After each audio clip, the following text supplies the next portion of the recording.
আসসালামু আলাইকুম প্রিয় দর্শকবিন্দু, আমন্ত্রণ জানাচ্ছি জনতার সময় টিভির সংবাদে। শুরুতেই থাকছে আন্তর্জাতিক সংবাদ শিরোনাম। রাষ্ট্রপতির সঙ্গে শেখ হাসিনার ফোন আলাপ, যা বললেন পররাষ্ট্র প্রতিমন্ত্রী। এবার দেখবেন বিস্তারিত।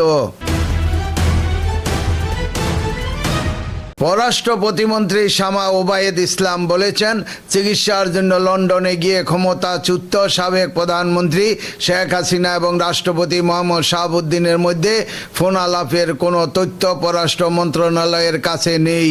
এরকম যদি কিছু হয়ে থাকে তাহলে তা তদন্ত করে দেখা হবে। বৃহস্পতিবার 23শে জুলাই বিকালে পররাষ্ট্র মন্ত্রণালয়ে সাংবাদিকদের প্রশ্নের জবাবে তিনি এসব কথা বলেন। শামা ওবায়েদ বলেন, এই বিষয়ে কোনো সুনির্দিষ্ট খবর পররাষ্ট্র মন্ত্রণালয়ে পাইনি। যদি সেটা সত্যি হয়ে থাকে অবশ্যই পররাষ্ট্র মন্ত্রণালয় তদন্ত করবে, সরকারও সেটা তদন্ত করবে। মার্কিন দূতের ঢাকা সফর প্রসঙ্গে তিনি বলেন, আমাদের বহুপাক্ষিক সম্পর্ক আছে যুক্তরাষ্ট্রের সঙ্গে, সেগুলো আরও সুগম হবে এবং আমরা আমাদের বাণিজ্যিক সম্পর্ক, আমাদের ডিপ্লোমেসি, ইকোনমিক ডিপ্লোমেসি সব কিভাবে সামনের দিকে এগিয়ে নিয়ে যেতে চাই, নিয়ে যাবে, সেটাই আলোচনা হবে বলে আমি মনে করি।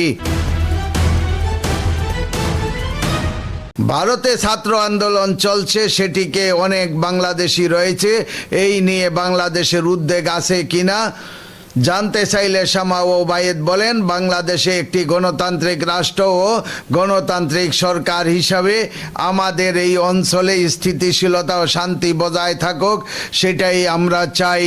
একটি গণতান্ত্রিক সরকার ও রাষ্ট্র হিসাবে আমরা আশা করব ভারত বিশ্বের বৃহত্তম গণতান্ত্রিক সরকার হিসাবে তারা তাদের জনগণের অবস্থান দেখবে এবং সমাধানের দিকে দ্রুত এগিয়ে যাবে। ভিসা বন্ধ থাকার বিভিন্ন কারণ আছে উল্লেখ করে তিনি বলেন, এগুলো নিয়ে পররাষ্ট্র মন্ত্রণালয় থেকে জরুরি ভিত্তিতে স্বরাষ্ট্র প্রবাসী কল্যাণ মন্ত্রণালয়ের সঙ্গে গত 2 দিন সপ্তাহের মধ্যে আমরা একাধিকবার মিটিং করেছি। ভিসা সংক্রান্ত ব্যাপারগুলো কিভাবে সমাধান করা যায় তা নিয়ে সংশ্লিষ্ট দেশগুলোর সঙ্গে আলোচনা চলছে বলে জানান প্রতিমন্ত্রী। প্রিয় দর্শকবিন্দু, আজকের প্রতিবেদন এই পর্যন্তই শেষ করছি। এখানেই পরবর্তী সংবাদ পেতে জনতার সময় টিভির সাথেই থাকুন। আল্লাহ হাফেজ।